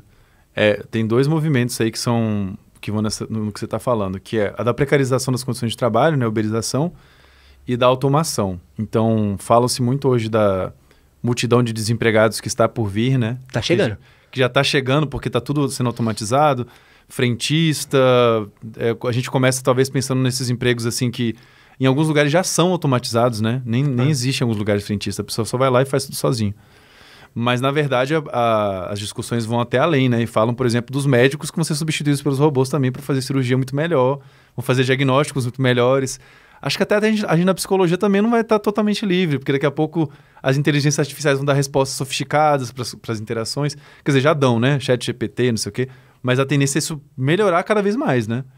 Então, isso diminui um pouco do espaço do que a gente pode fazer. Por outro lado, gera uma situação que, na verdade, sempre se repetiu ao longo da história humana, que é a renovação das ocupações, né? Então, quando começou a ter essa história de usar máquina para fazer coisa, todo mundo falou, oh, meu Deus, vão ficar desempregados, não sei o quê. E a sociedade sempre se adaptou. Eu acho que esse é o futuro. Vai acontecer uma adaptação, mas enquanto isso não chega, enquanto esse processo não se completa, a gente tem todo um processo contínuo de sofrimento e de dificuldade para se estabelecer no mercado de trabalho, que nem você está falando, né? Então, acho que muitas das pessoas jovens hoje em dia estão, sim, com esse sentimento de insegurança muito grande, tipo assim, sabe, o que eu vou fazer? Qual vai ser o meu trabalho? O que você falou é porque a parte da nossa identidade tem a ver com o que a gente faz numa sociedade como a nossa, né? É definido com base... Você falou do nome, que é interessante pensar como que o nome teve um papel até nisso, no passado não tão distante, mas a gente ainda hoje em dia, por exemplo, quando a gente vai se apresentar para alguém, eu acho que isso ainda é uma coisa bem forte, do tipo, oi, prazer, você pergunta o seu nome, mas depois você pergunta basicamente o que a pessoa faz, não é isso? Geralmente. E aí a pessoa vai falar ela vai praticamente definir quem ela é com base no trabalho que ela faz. Então, se você não tem um trabalho que você curte, se você tem um trabalho... Não falo esse negócio de amar o trabalho, né? Mas um trabalho que você não curte mesmo, que é temporário, que é precário e tal, aí uma parte dessa identidade já não está muito bem colocada, né? E isso eu acho que você trouxe... eu acho que o desemprego e a crise econômica como um todo, que o Brasil vive, que o mundo vive, é responsável por uma grande parte desse sentimento aí de esvaziamento. E ao mesmo tempo, é doido que eu tenho visto um pouco de como planos de saúde estão cada vez mais falando de saúde mental, que pra gente, nos anos 90 não cobria psicólogo, não cobria psiquiatra. Não. E até mesmo empresas, cara. Tem empresas hoje, óbvio, empresas um pouco mais progressistas, um pouco mais avançadas, que investem até mesmo em psicólogos, equipe de psiquiatra, tratamento. Eu já vi, um amigo meu acho que não vou lembrar qual empresa que é, mas a empresa dele tem um fundo de psicólogo. Tipo, você tem X verba por mês para buscar a saúde mental, né? Então, o próprio sistema, ele tá entendendo um pouco do quanto que isso ferra ele, né? Sim, porque é extremamente não lucrativo você ter um trabalhador com depressão, por exemplo. Aí eu acho que tem 2 pontos que a gente precisa falar sobre isso, que é o seguinte. Por um lado, é bom você oferecer apoio, incentivar e dar acessibilidade às pessoas, aos serviços e ao conhecimento da psicologia. Isso é muito bom, muito louvável. Por outro lado, que não é uma coisa tão... que esses caras não vão querer falar sobre isso. Recentemente, no clube de leitura que eu conduzo, a gente fez a leitura de um livro chamado Rapicracia, Produzindo Cidadãos Felizes. Fica a dica aí. Tem as minhas críticas ao livro, mas é uma reflexão interessante. E aí, com base nele, que é o que eu vou falar agora, às vezes as empresas vão ficar parecendo que se importam com seus empregados, com seus funcionários, vão falar isso, né? Tipo, procure ajuda, tá aqui, ó, tome esse incentivo. Vai contratar uma pessoa para ir lá fazer uma prática de meditação, vai falar de psicologia positiva, não sei o quê. Tudo isso aí rola, né? E na aparência, nossa, que lindo, que legal, tá ajudando, né? Se importa de verdade. Cara, aumenta o salário dos seus funcionários. Eu acho que você vai ver um efeito muito mais visível na saúde mental deles. Porque, às vezes, esse aparente cuidado com a saúde mental, ele disfarça uma verdade muito mais, assim, conveniente, que é o fato de que as empresas, na verdade, não se importam tanto assim, elas só querem parecer que se importam. Porque aí você tá lá gastando seu dinheiro com o cara que vai fazer a meditação guiada, ou que vai fazer uma prática ali de yoga e tal, quando as condições de trabalho permanecem precárias. E a gente sabe que condições de trabalho precárias são ruins para a saúde mental da pessoa, né? Gera uma insegurança, uma instabilidade financeira para a pessoa. Então, eu acho que se as empresas realmente se importassem tanto assim, em vez de ficar gastando dinheiro com essas coisas, eles podiam melhorar as condições de trabalho. Aumenta o salário, dá mais férias, diminui a carga horária semanal. Cara, isso vai trazer um impacto para a saúde mental das pessoas surrealmente superior a uma prática de meditação. Só uma ressalva, meditação é legal, bacana. Mas assim, é porque às vezes, se você fica focando nisso, você meio que esconde o que aquilo que pode ser a grande origem do problema, entendeu? Não é... Quando você fala assim, vamos pegar os funcionários e vamos fazer uma meditação. Existe uma certa ideia subjacente a isso, que é, o problema está no indivíduo. Uhum. Vamos cuidar do indivíduo. Indivíduo, faça psicoterapia, faça meditação. Sendo que o contexto é muito impactante na saúde mental, né? Então, se o contexto melhora, a saúde mental melhora. Se o contexto é ruim, permanece ruim, mas você disfarça que está preocupado com a pessoa e dá lá as práticas para ela, as práticas de curto prazo, né, de efeito de curto prazo, mas depois ela volta para o mesmo contexto que é prejudicial, que é desfavorável, precário, aí você não está ajudando de verdade, né? A minha impressão é essa. Então, assim, eu tenho um pouco o pé atrás com esse cuidado que as empresas têm com a saúde mental, porque às vezes eu acho que é só você fica individualizando o problema para não ter que, sabe, dar atenção para o que você teria que dar se você fosse realmente se preocupar, só que se você dá atenção para isso, você tem que melhorar as condições de trabalho. E nem sempre os caras querem fazer isso, né? Dentro do mesmo tema, vou fazer uma pergunta para você aqui, polêmica, mas acho que é a nossa função. Já tô falando aqui. coisas polêmicas aqui. É, né? Não, vamos aproveitar essa polêmica então. Existe espaço para saúde mental dentro do capitalismo? Essa é uma pergunta bem polêmica e eu vou dar a minha resposta, mas assim, não existe uma resposta para mim muito clara. Eu acho que existe espaço, mas é difícil. É difícil por causa exatamente do que eu estou falando, porque em grande parte, para as coisas funcionarem na lógica ideal do capitalismo, você tem que partir de algumas ideias que são muito são muito convenientes para o capitalismo. Por exemplo, a ideia de que o esforço dos indivíduos sempre vai trazer um resultado. Tal da meritocracia, né? Se você se esforçar o suficiente, você vai conseguir tal coisa. É só se esforçar o suficiente. Tem aquele filme do Will Smith que é bem assim, caricato. Procura da Felicidade. Isso, é bem caricato, né? O cara é um lascado, assim, tá nas condições mais precárias possível, vulnerável. E ele usa o papo dele, não sei o quê, caramba, ele conseguiu. E aí tem toda aquela... E é baseado em fatos reais, né? O cara existe, de fato. Esse cara é exceção. Ele é exceção. Enquanto se a gente não aceita que ele é exceção, a gente fica romantizando isso, esse sofrimento todo, né? Então, existe espaço, sim, mas eu acho que como as coisas funcionam a partir de uma lógica de exploração de uma minoria explorando a maioria para ter as suas riquezas, né, para ter essa concentração de renda, para muita gente vai ser muito difícil. E não é à toa que a gente tem tanto transtorno depressivo, transtorno de ansiedade e tal, num sistema como esse, porque é um sistema que não é um sistema voltado para o bem-estar. É um sistema voltado para produtividade, para lucro, para qualquer coisa. Mas para o bem-estar dos indivíduos, acho que não. E aí, não surpreendentemente, o bem-estar fica para trás, né? É foda, né? Porque você acaba tratando o bem-estar como... É que a gente tá falando de empresa com psicólogo, né? Sim. É meio que você tratar como... Arrumar Não é o que tá no foco não é a pessoa, né? É o que a pessoa gera. Isso. E se ela... Assim, as empresas geralmente... Vou fazer uma generalização aqui, tá? Geralmente elas não estão de fato preocupadas com o bem-estar, com a saúde. Elas são preocupadas com ter um funcionário que vai fazer o que tem que fazer. Se ele vai fazer o que tem que fazer e tá mal, mas ele faz, tá valendo. O que importa é o lucro, né? O que importa é a produtividade. Então, na medida em que a produtividade e o lucro estão se mantendo, o resto... Aí a empresa pode querer parecer que se importa. Sabe essas empresas que, tipo assim... Elas se colocam quase como se fosse uma família com os funcionários. Porra. São os colaboradores, a gente é uma família, existem valores, nós nos preocupamos. Só que na prática, mano, isso pra mim é um pouco só pra disfarçar, sabe? Só pra parecer bonito, porque na prática os caras... Pô, eu falei brincando isso agora há pouco, mas pra mim você quer demonstração mais forte e genuína de se preocupar com os funcionários do que aumentar o salário deles, velho? Só que se você aumenta o salário, um compromisso muito grande, né? E aí, geralmente, elas não querem fazer isso. Não. Aí a gente descobre a verdade, na minha opinião. Quais são as verdadeiras intenções?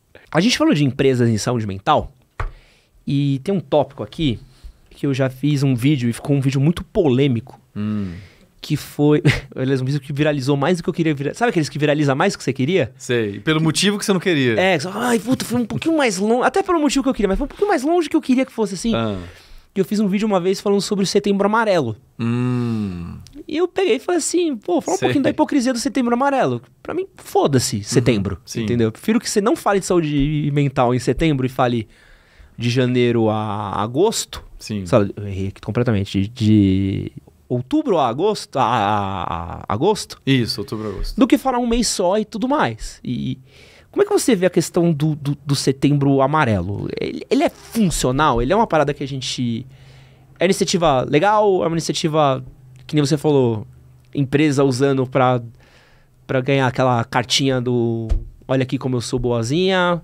Qual que é a importância dessa data? Olha, eu acho que é uma campanha válida, assim como todas essas campanhas sobre mês, outubro rosa, né? Tudo são campanhas de conscientização e, de fato, a conscientização é uma coisa importante. Beleza.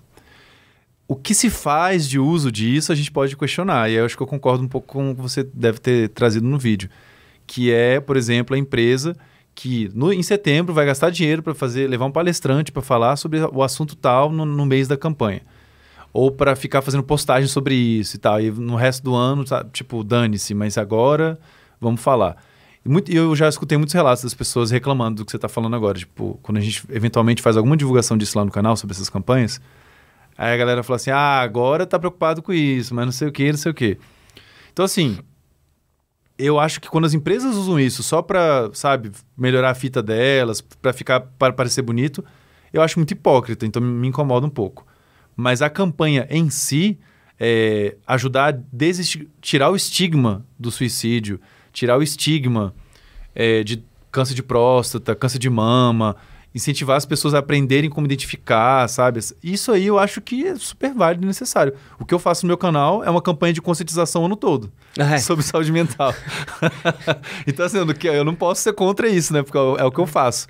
Mas aí é isso, entendeu? Essa coisa de, não, nesse mês... Eu acho que é só para ter uma delimitação, sabe? Porque você não vai... Você pode até ficar fazendo campanha de conscientização o ano todo, não tem problema, a gente faz lá no canal. Mas, assim... você, quando tem, por exemplo, mês tal, cor tal, aí no outro mês tem outra coisa, aí você dá um destaque um pouco maior para cada assunto, dá uma ênfase maior, eu acho que faz algum sentido, mas o meu problema maior é com o uso que é feito disso, não a campanha em si, porque eu acho que a campanha é válida. É que a campanha é inocente, né? Ela quer só levantar ela quer que a informação chegue a mais pessoas. Mas é um pouco acho que é muito isso que até mesmo pessoas, né? Você vê... falei de Setembro Amarelo. Tipo, militei. Sim. Sabe? E aí acabou ali. Agora vou continuar comendo a mente de geral os outros 11 meses do ano. Né? Ou até, pegando a deixa que você falou, ou a pessoa até tá ali falando sobre isso, né?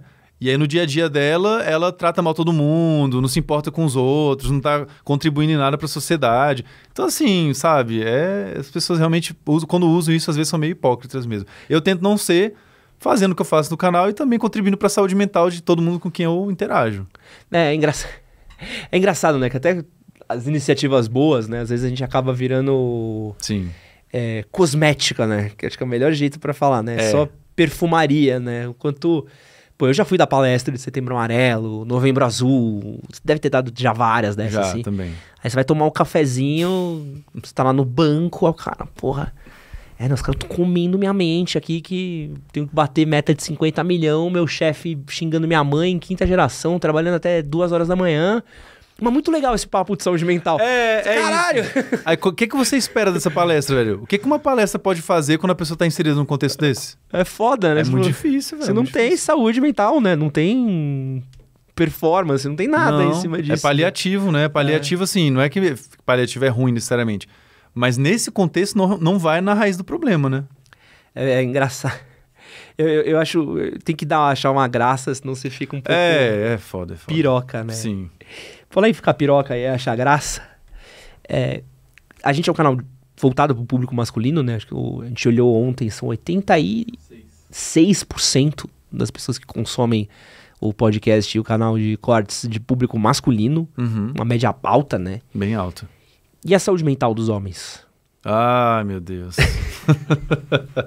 Essa daí não tem salvação, não. Tô brincando, tem, mas tá ruim, né? Tá ruim. Você deve perceber isso das reações da galera, alguns temas, né? Não, tudo. Tudo, né? Tudo. O que impede o cara de cuidar da saúde mental dele? Pelo menos Pode falar daquela palavrinha? Pode, com a letra M? Se quiser aí, pode sim. Porque assim, se a gente não fala de como a cultura impacta esses indivíduos nesse quesito, sabe, a sensação que eu tenho é que a gente está falando de, sei lá, seres de Marte. a gente tá desconectado do planeta Terra, do que acontece aqui. Porque acho que é de onde mais vem essa dificuldade aí de se cuidar. Quando a gente para pensar em como os homens são criados na sociedade, não é tão surpreendente assim que eles sejam do jeito que eles são. No seguinte sentido, você, quando era pequeno, provavelmente teve referências muito parecidas com as minhas, dos super-heróis, dos caras super musculosos, fortes, que vão lá e resolvem tudo, né, na paulada, que seja, mas enfim. Esse estereótipo do Conan, né, do He-Man...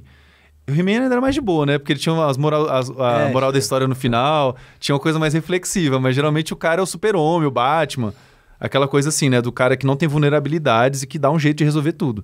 Eu acho que capta um pouco da essência desse estereótipo do que é o homem ideal. E aí, se você realmente tentar se tornar o homem ideal, que é o que eu acho que a maioria dos homens acaba fazendo até sem perceber, se você parar pra pensar nas coisas que você tá fazendo hoje na sua vida e olhar com um pouquinho mais de calma, você vê que algumas delas dá pra você mapear claramente como sendo uma tentativa de ser esse cara, entendeu? Provedor, com mais dinheiro, mais bem-sucedido, num relacionamento, né, formal, casar, ter filho, toda essa historinha de como a gente tem que viver a vida que é vendida pra gente desde pequeno, né? Essa coisa meio conto de fadas da Disney. Então, assim, isso gera uma pressão para se comportar de um certo jeito, para exibir certas características, né? E aí, na medida em que você não consegue, porque é muito difícil você ser o cara ideal, na verdade, o ideal ele é isso, né? Ideal. Então, você não alcança, é só uma coisa para você visualizar. E isso, para muita gente, acaba gerando uma ansiedade. Para muitos homens têm transtornos depressivos. E eu acho que uma das grandes variáveis aí, que nem sempre a gente fala muito sobre ela, mas que está aí gritantemente esfregando na nossa cara o poder dela, é a cultura. E como a gente é criado e também como a gente é tratado. A gente fala no vídeo sobre... A gente fez um vídeo, Ed, sobre o que significa ser homem, que acho que sintetiza alguma dessas coisas que eu tô falando aqui. Mas tem um ponto que eu coloquei lá que eu acho sempre interessante de lembrar, porque no meu cotidiano eu vejo isso acontecendo, que é assim, quando a sociedade ela é muito baseada nessa noção de patriarcado, né, de tipo o homem como superior à mulher, o homem tem que ser o cara, provedor, não sei o quê, a gente observa que no dia a dia os homens são constantemente testados. A masculinidade deles é testada. E aí se você exibe alguma coisa que pode ser questionada, que você pode ser usado como base para questionar sua masculinidade, tem uma chance muito grande de alguém trazer esse questionamento. Então assim, se o cara não se veste do jeito que é masculino, isso aí é viado. E ser viado no raciocínio, né, tradicional, conservador, é horrível. A gente sabe que não, porque é só uma... Assim, viado, a homossexualidade é só uma orientação sexual. Muita gente considera que homem não é gay. Que gay não é homem. É isso. Ou é gay ou é homem. Você é homem ou não é? Porque o homem tem que ser heterossexual, né? Então, por exemplo, o homossexual já, na teoria desse raciocínio, que é totalmente questionável, já falhou em ser homem, né? Já falhou, porque ele gosta de homem, como assim? Tem que gostar de mulher. Mas assim, essa questão da sexualidade é só um quesito. Dá pra gente olhar pra qualquer outra área da vida, profissional, financeira, saúde mental, e em todas elas tem um certo padrão que você espera. E aí, cara, só que o que acontece? Não dá pra ser o He-Man todo dia, né? O He-Man não dá pra ser o super-homem todo dia. Eu tenho pensado, Pô, acho que a gente até falou isso na última live que a gente fez, a gente faz conteúdo disso há muito tempo. Eu tenho olhado uma outra camada disso agora também, que é uma camada que me preocupa muito também, que é a questão do como é uma máquina de moer homem, assim. Como a sociedade tem criado cada vez mais... A cobrança da sociedade em si, ela é foda. Porque até mesmo quando o cara reconhece que ele tá com um problema de saúde mental, que ele tá com um problema, que ele tá disfuncional, ele é oprimido em cima disso. Então, pô, eu tive uma ex-namorada minha, que eu tava num momento de ansiedade altíssimo, e ela também tinha as questões dela. Então, quando ela tinha uma questão de ansiedade, de problema tal, era um problema dela que a gente precisava tratar. Se eu tivesse uma reclamação, era um piti. Ah, mas isso rola, meu. 2 medidas, né? Porra, peraí, por que pra você... Tá, tô com ansiedade, preciso ficar em casa, preciso sair, preciso fazer... Só que se eu tô numa situação equivalente... Sim. O meu é piti. Porque a minha saúde mental importa menos. Porque se eu tiver tendo um ataque de pânico, se eu tiver tendo alguma coisa... é mais compreensível e aqui menos, né? É como se a gente invalidasse, né? Você não pode ter, mas se você reconhece que tem, é pior ainda se você teve, né? É uma negativa dupla que você acaba tendo, né? Principalmente no meio... E a maioria das pessoas não tá no meio Porque a gente tem muito privilégio, né? De estar em meios esclarecidos, ou meios Sim. onde conversam-se, onde as Sim. pessoas são mais abertas. Mas você vai para um meio um pouco mais limitado, onde essa informação não chega, essa conversa não chega, o cara se sente completamente isolado, né? Porque ele fica mal, porque o modo como ele é criado faz com que ele fique mal. E aí, quando ele se reconhece pode como expor. mal, ele fica pior ainda, porque ele não pode estar mal. É porque ele vai falhar no teste de masculinidade, né? Que tipo de homem é esse que tá tendo um ataque de pânico? Como assim? Você é um homem. Não pode ficar de frescurinha. Porque é isso, né? Qualquer coisa nesse sentido é classificado como frescura ou piti. São palavras que já estão muito naturalizadas no vocabulário, mas se você parar pra pensar, são basicamente formas de invalidar. De falar, não, isso não é válido, você não deveria estar sentindo isso, você não pode sentir isso, você é um homem. Se vira. Se vira sozinho, inclusive, né? Tem essa filosofia. O homem tem que se virar sozinho. Então, procurar ajuda, putz, você tem que se expor pra caramba. Você tem que mostrar que você está vulnerável a tal ponto que você já abriu mão de provar que você é a pessoa que se vira sozinha pra procurar ajuda. Isso é muito difícil para um homem. No geral, tem homens que a gente sabe, muitos homens estão evoluindo nesses quesitos e procuram ajuda. Que ótimo. Que fossem mais, né? Porque, em comparação com as mulheres, os homens procuram muito menos ajuda para tratar problemas de saúde física e mental. Tem dados mostrando isso. Então, que fossem muito mais. É claro que existem essas pessoas, mas a gente gostaria que cada vez mais homens pudessem ter essa liberdade, né? E não tem.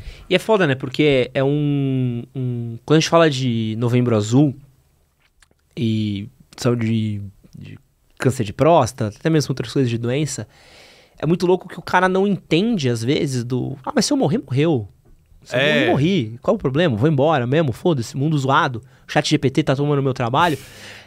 Mas você olha e fala, pô, beleza, mas quando você vai, tem toda uma rede que tá apoiada em você, porque quem paga a conta, às vezes, é sua família, é o filho que fica, é a mãe que fica, é os amigos que ficam, são as pessoas que ficam, coisas plenamente evitáveis, né? Quando a gente tá falando principalmente de homens que tiram a própria vida, Sim. toda a rede que fica é apoiada, é foda, é uma rede inteira que é abalada. Tipo, às vezes é a saída mais fácil pra uma pessoa, mas as pessoas que se importam, existem sempre pessoas que se importam, existe uma rede complexa de pessoas que se importam, acabam sofrendo um pouco com isso, né? Bastante. E aí é um sentimento egoísta que a gente tem, né? É complicado, né? Porque é quase um labirinto que a gente constrói pros homens às vezes, que a gente não oferece saídas, né? Você não tem por onde sair, você tem um caminho só pra você seguir. E você vai sendo triturado no meio, né? Não é à toa que disso daí surge essa galera, né? Ultramasculina. Ah! É isso, né? Você arranjou essa treta aí, né? Também. Fiz um vídeo sobre isso, sim. Também. Como é que foi bem recebido? Eu tô totalmente errado. Eu não li direito os artigos. Tinha que ler o livro do cara tal. Pô, esqueci do livro do cara tal. Pô, você não deu Alita? Pô, você não leu... Você não leu O Homem Racional? Pô, caralho, velho. É foda. Você precisa de bibliografia pra descobrir que o vagabundo tá falando merda hoje em dia. Cara, né? teve dois... geralmente as pessoas quase nunca falam das referências que a gente usou pro vídeo. A gente sempre disponibiliza as referências que a gente usou, né? E a gente tá disposto a, alguém falar assim, não, a referência tal não é válida, você esqueceu desse trabalho muito importante. Beleza, isso faz parte da crítica na ciência. Mas, assim, 2 vídeos que deram muita treta nesse quesito, que as pessoas ficaram... não, essa referência é horrível, você tinha que falar dessa. E ficaram nessa obsessão, foi o sobre Red Pill e o sobre fragilidade branca. Na minha opinião, pelo mesmo motivo, porque a gente foi na autoestima das pessoas, ficaram boladinhas e ficaram lá tentando refutar o conteúdo do vídeo e tal. Mas, assim, até onde as que eu li eram, assim, muito ruins. As tentativas de refutação, né? E é complicado, né? Eu tenho conversado muito, eu participei de alguns podcasts recentemente, e é um assunto que sempre vem, né? Sempre quer... Não, fala aí de Red Pill que tá em alta. Sim. Tá bom, vamos falar de Red Pill. De novo falar disso. Vamos lá, obrigado. Já tinha saído da treta, me chama pra treta de novo, que é isso que eu quero. Não tem como. E é muito louco que uma coisa que eu tenho feito, assim, minha base, assim, de estudo, de pensamento nos últimos meses, eu tenho sido muito mais pensando, tipo assim, como é que o cara vai parar aí? Que eu acho que às vezes é um pensamento que a gente olha onde o cara parou e a gente bate de onde ele tá, e às vezes entende um pouco qual que é o caminho lógico pro qual ele vai parar ali, né? Que tem a ver com o que a gente tá falando agora, né? E é muito doido também o quanto tem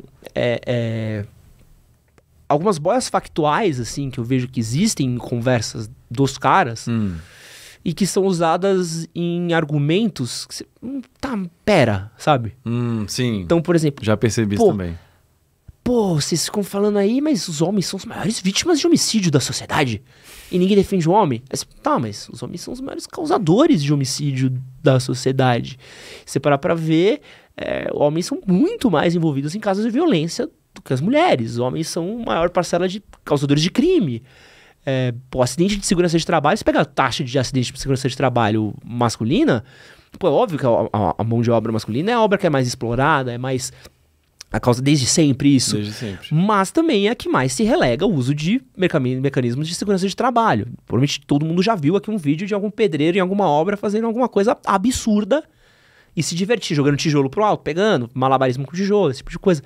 Então é muito doido que mesmo você tendo às vezes tipo argumentos, fatos, isso é usado como uma base para olha aqui como a gente tá numa sociedade misândrica, assim, tipo...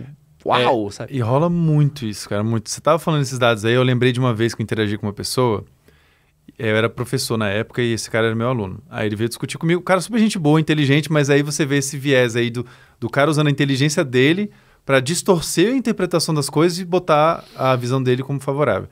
Aí, tipo assim, você tem os dados sobre feminicídio, né? Uhum. Que tá lá os dados, são bem documentados e tal. E aí ele fala assim, cara, quantos % do feminicídio compõe os homicídios? Tá, se você colocar... Aí o que ele queria fazer é o seguinte, colocar em perspectiva para falar que é muito pouco. E todo estardalhaço, lei, não sei o quê. Tá, mas o que exatamente acontece nesse feminicídio? Assim, aí ele queria defender esse ponto, tá? Então, basicamente era isso. Ah, mas são poucos casos. Se você levar em conta os homicídios, realmente a maioria dos homicídios ocorrem com homens, né? Então, se você for olhar, o que ocorre com mulheres é um recorte menor. E o feminicídio, que é uma coisa mais específica ainda, tá lá, num recorte um pouco menor também. Aí eu tentei explicar para ele na hora, tipo assim, olha, vamos analisar de uma forma um pouco mais crítica isso. Você não pode fazer uma análise assim, então, né, você fala só das frequências, das proporções. A grande maioria dos feminicídios ocorre, o autor do feminicídio, ele é um parceiro ou ex-parceiro da mulher. Então não é como se fosse assim, mulheres morreram por nenhum motivo. Não, tem uma relação muito clara com as relações dessas mulheres, né? Algumas vezes também acontece com pessoas desconhecidas, mas geralmente é um parceiro ou ex-parceiro ou parente, é alguém próximo da mulher. Você não acha que a gente deveria se preocupar com isso e fazer alguma coisa para proteger essas mulheres? E o cara era policial, inclusive. Então era uma discussão bem complicada, porque ele tinha os dados, né? Aí ele tipo, mas eu acho que, e os homens, sabe? A maioria dos homicídios são dos homens. Eu acho, de que é por isso que é tão difícil de mudar a cabeça dessas pessoas, porque dados não são suficientes. Os dados podem ser distorcidos, podem ser colocados em perspectiva. Você traz um dado, o cara traz outro. Então eu lembro que uma vez também a gente fez essa discussão sobre feminicídio. Aí o cara pegou um dado, assim, mostrando que não era o mesmo dado que eu mostrei no vídeo, sacou? Tipo, eu falei que era uma proporção tal. Aí ele falou, não, mas tem esse dado aqui, ó. Era uma proporção menor, realmente menor. Aí eu falei assim, mas vem cá, você leu esse artigo? Ele, sim. Você viu que é na Alemanha? Você viu que esse dado é da Alemanha? Ele, mas pra você ver que nem sempre é assim. Tá, mas o canal, o vídeo era sobre a frequência disso no Brasil. Óbvio que na Alemanha pode ser diferente, no Japão deve ser diferente. Então assim, é isso, sacou? Os caras vão usar qualquer coisa pra tentar encaixar lá o ponto de vista deles e se sentirem melhor. E é difícil, né? E aí bota-se um verniz, e é uma coisa que eu ouvi muito no vídeo, que eu também fiz um vídeo recente, um pouquinho mais agressivo que o seu. Sobre o quê? Sobre os Red Pill, essa galera. Tá. E aí você vê que os caras botam assim um verniz. Não, Red Pill não é sobre odiar mulheres. Isso. É sobre desenvolvimento pessoal. Assim, tá bom, então vamos lá. Vai em qualquer canal Red Pill, tira todos os conteúdos que tem sobre mulher. Sobra nada. Quantos sobram? Sabe? Quantos papos? Vai em qualquer episódio do Redcast, quantos episódios eles não entram em tema mulher, namoro, relacionamento... E colocam a mulher num prisma negativo. Tira toda vez que tem assunto mulher. Quantos episódios sobram? Quantas coisas voltam? Muito pouco. Quantas vezes você consegue falar sobre... Fala uma real pra você. A gente tem aqui, ó... Quanto tempo de episódio já? 1 hora? Mais de 1 hora. A gente falou exatamente nenhuma vez sobre relacionamento. Caramba, hein? É mesmo. E Agora acabei de falar da mulher que morre porque o parceiro, mas só isso. Foi agora, nesse tema que a gente entrou. Então é muito doido, porque, é sobre desenvolvimento pessoal. Mas os caras só falam sobre relacionamento. Mas você só fala sobre relacionamento. Praticamente, Então por que você precisa falar sobre relacionamento a partir do prisma de que mulheres são ruins e homens são bons e tudo é bom? Porque não é sobre... Porque se fosse sobre desenvolvimento pessoal, você não precisaria partir do pressuposto se o cara é solteiro, se o cara é casado, não seria um condicionante, entendeu? Não seria... mas no raciocínio, eu já vou tentar dar uma resposta aqui do que eu vi das reações. Na cabeça de muitos deles, grande parte das dificuldades que os homens vivem tem a ver exatamente com os relacionamentos com as mulheres. Porque as mulheres oprimem, as mulheres controlam, né? Tem aquela piada... Aquele cara foi muito sacaneado na internet, do Campari, né? Mas assim, ao mesmo tempo, ela ilustra muito bem o ponto, né? Que é tipo assim... a mina veio me oferecer cerveja, eu tô sendo controlado por ela porque ela ofereceu uma cerveja. É meio patético, né? Pra maioria das pessoas que olhou isso, achou patético. Mas na lógica deles, é válido. Eu, assim, acho que muitos deles concordariam com o que esse cara tava falando. Porque... Você falou misândrica, né? Eu acho que eles quase todos compartilham de uma visão de que a sociedade ela é misândrica. Tipo, eles meio que pegam a lógica do que está acontecendo e invertem, né? Não é misógina, é misândrica. Porque, na verdade, os caras é que estão sendo oprimidos, os caras é que, tipo, toda hora a culpa é deles e tal. É que muda quem tá oprimindo os caras. Eu acho que a Red Pill parte do pressuposto de que quem oprime os caras são as mulheres. Isso, Eu parto do pressuposto que a gente oprime a gente mesmo. E as minas. Também acho, concordo. Acho que o maior mal do homem hoje é a cobrança que o homem impõe sobre o homem, sobre nós mesmos, e a gente bota uma pá de minoria no meio do caminho junto. Sim. Porque quem vai cobrar você do... E óbvio, e bota a mulher também, porque a mulher também é machista. A mulher também entra no esquema Tem vários machista. Defensores do sistema, dos dois lados. Então é um rolê muito doido, assim, pra performar o papel masculino... não é só o cara que vai te cobrar, é a mina também. E ixi, demais. E é um questionamento bem do que é esse papel masculino, o que a gente deseja de ser, principalmente quando a gente tá falando de saúde mental, porque é intancável você tentar seguir...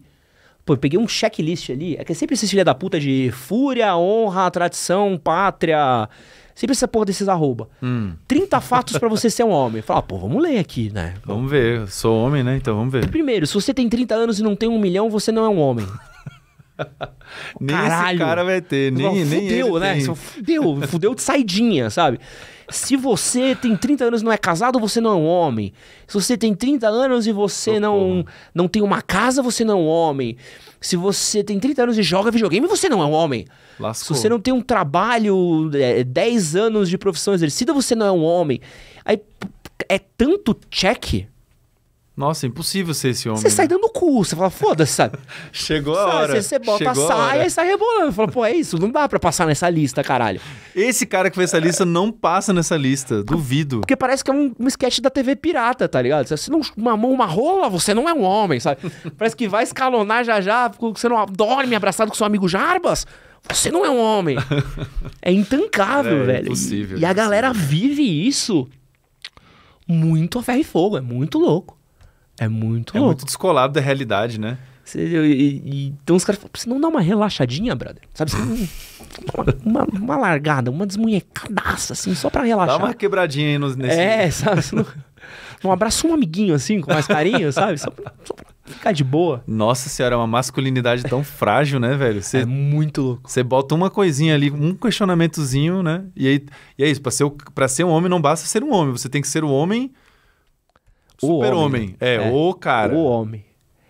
Mas, André, depois dessa chuva de polêmicas... Depois de deixar várias pessoas chateadas... Quero pedir uma coisa muito especial aqui, ó. Quero pedir pra você deixar um autógrafo no meu livrinho aqui, ó. Cara, vai ser uma honra. Ser Humano, Manual do Usuário, pra quem não conhece ainda.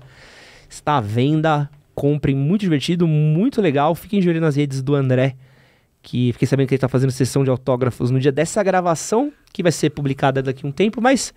Ficar sabendo quando vai ter outras sessões, outros dias pra poder encontrar. Você vai participar da Bienal esse ano? Eu quero, vai ser no Rio, né? Aí. Eu quero participar, mas eu não tenho certeza ainda. Pô, Bienal do Rio, maravilhosa. Acho que... Não sei se é tão grande quanto a de São Paulo, mas o carioca é muito carioca, né? Eu acho que vai ser bem grande, Carioca é da hora demais. Eu participei só da Bienal do Rio. Ah, você já foi na do Rio. Pô, o melhor é o carioca. Não tem como. O carioca é muito da hora. Gosto muito de carioca. É um povo muito carismático, Não, né, esquece. E assim, Você vira amigo deles em 5 minutos. Não, você tá louco. Cada um que vinha pra tirar foto, pedir autógrafo, era, mano, 5 minutos de resenha, não dava, sabe? Não dava. Contando caos. Pô, é da hora demais. Cara, realmente o Rio é um lugar especial. Opa. Minha letra é horrível, tá? Você vai ter que depois me mandar mensagem perguntando o que eu escrevi. Mandar uma linha de caligrafia pro André.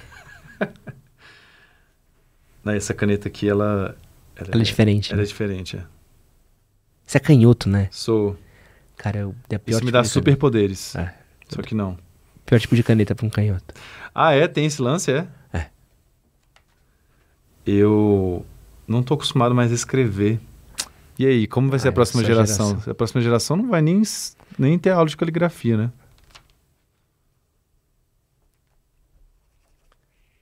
André, quem quiser conhecer mais o seu trabalho e te acompanhar onde?